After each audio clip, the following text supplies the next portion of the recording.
ఈరోజు ఆమ్లా క్యాండిల్ చేయడానికి కిలో కాయలు తీసుకున్నాను. కాయలు శుభ్రంగా కడుక్కొని మంచినీళ్ళు పోసుకొని ఈ విధంగా ఉడకబెట్టుకోవాలండి. మిగతా ప్రాసెస్ చూపిస్తాను. ఈ విధంగా ఉడికించుకోవాలండి. కాయ అయితే మనం ఇట్లా ఓపెన్ చేస్తే ఇట్లా వచ్చేస్తుంది. కాయ చూడండి ఇట్లా వచ్చేస్తుంది. ఈ విధంగా మనం ఉడకబెట్టుకుంటే చాలు. ఇప్పుడు మనం నీళ్ళలోంచి తీస్తాం. ఈ నీళ్ళు కూడా ఏం వేస్ట్ కాదు, వాడుకోవచ్చు.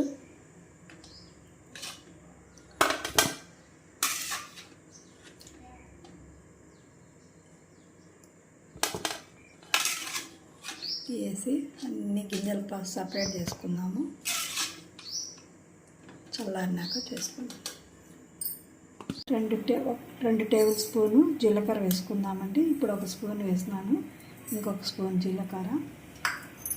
వాము అయితే మీకు చిన్న గరిటతో 1/4 గరిట తీసుకున్నాను. మీకు చూపించడానికి చూడండి. 2 స్పూన్లు వాము, 2 స్పూన్లు వాము తీసుకున్నాం. 2 వేయించుకుందాం. వేయించి ఇది మసాలా పొడి పెట్టుకుందాం.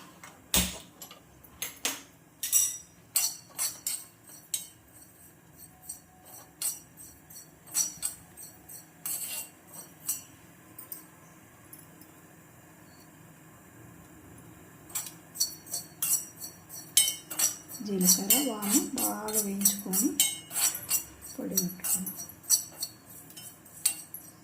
దీంట్లోనే కల్లుప్పు వేసుకుంటూ ఉంటానండి. జీలకర్ర వాములోనే మిక్సీలో, ఎందుకంటే తక్కువ ఉంది కాబట్టి వాము అనేది సరిగ్గా మెదగదు, అందుకని ఉప్పు కూడా ఒకేసారి వేసినాను దీంట్లో. ఈ విధంగా విడిపించుకోవాలండి కాయలు.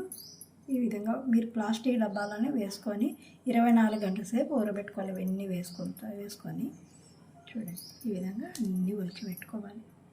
ఇట్లా ఉడికింది కాబట్టి కాయలు మనకు సపరేట్ అయిపోతుంది. ఈ విధంగా అన్నీ తీసుకోవాలి. ఇది సొంటి పొడి కూడా కొంచెం వేసుకుంటే బాగుంటుంది. జీలకర్ర వాము దీంట్లోనే సాల్ట్ కూడా వేసినాను. నాకు తక్కువ అయితే మనం చూసుకొని మనం వేసుకుందాం. బెల్లం ఈ మాదిరి బెల్లం వేసుకోవాలి, సరిపోతుందండి. బెల్లం కలుపుకుందాం. ఇది ఈరోజు ఇప్పుడు ఎంత టైము 9:30 10 అవుతుంది. మార్నింగ్ 10 o'clock అవుతుంది. ఈరోజు నైట్ అంతా ఇలాగే వదిలేయాలి. ఇంకా దీన్ని కలిపేసి అంతా మొత్తము రేపొద్దున్నే వెండకేసుకున్నాం అంటే 24 గంటల టైం ఇది ఊరిందంటే బాగా దీనికి ఉప్పు వేసాలి. 24 గంటల సేపు ఊరిందంటే మరుసటి రోజు ఎండకేసుకోవాలి. బాగా ఎండలో 2-3 రోజులు ఎండబెట్టుకున్నామంటే బాగా ఇదవుతాయి. తర్వాత ఈ విధంగా ఉంటాయండి ఇవి. మీకు ఈ వీడియో నచ్చినట్లయితే, ఇంతకుముందు నేను ఇవి